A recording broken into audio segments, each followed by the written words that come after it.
আসসালামু আলাইকুম। তসলিমস মম কিচেনে আপনাদের সবাইকে জানাই স্বাগতম। আজকে আমি আপনাদের সাথে শেয়ার করব বেগুন পোড়ানো ঝামেলা ছাড়াই বেগুনের ভর্তা রেসিপিটি শেয়ার করব। রেসিপিটি ভালো লাগলে অবশ্যই আমার চ্যানেলটিকে সাবস্ক্রাইব করবেন এবং পাশে থাকা বেল আইকনটি ক্লিক করে রাখবেন। যখনই আমি নতুন কোনো ভিডিও আপলোড করব আপনারা সাথে সাথে নোটিফিকেশন পেয়ে যাবেন। চলুন তাহলে রেসিপিটি শুরু করা যাক। প্রথমে আমি একটি মাঝারি সাইজের বেগুন নিয়েছি, তো এটাকে আমি ধুয়ে নিয়েছিলাম। তো এটাকে আমি মোট 4 ভাগে ভাগ করে নিব। তো 4 ভাগে ভাগ করা হয়ে গিয়েছে। এরপরে আমি একটি বাটিতে এটাকে নিয়ে নিব। এরপরে এটাকে আমি লবণ দিয়ে মেখে নিব এবং হলুদ দিয়েও এটাকে মেখে নিব। তো এরপরে আমি একটি কড়াইতে তেল গরম হতে দিয়েছিলাম। সেই কড়াইতে এই বেগুনটাকে আমি ভেজে নেব।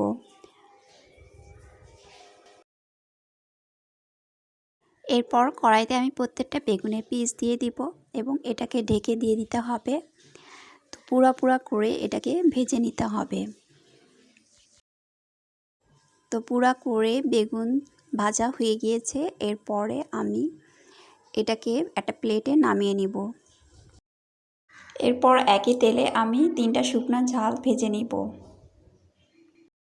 শুকনো ঝাল ভাজা হয়ে গিয়েছে। এরপরে পেঁয়াজ এবং রসুনটাকে আমি ভেজে নেব।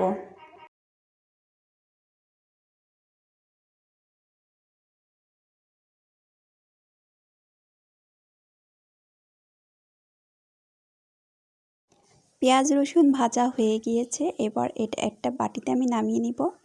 এরপর বেগুনটা ঠান্ডা হয়ে গেলে এভাবে করে খোসাগুলো ছাড়িয়ে নিব। বেগুন থেকে খোসাগুলো ছাড়ানো হয়ে গেলে এরপর একটি ব্লেন্ডারে এই বেগুন, ঝাল এবং পেঁয়াজ এবং রসুন ভাজাটা দিয়ে দিব।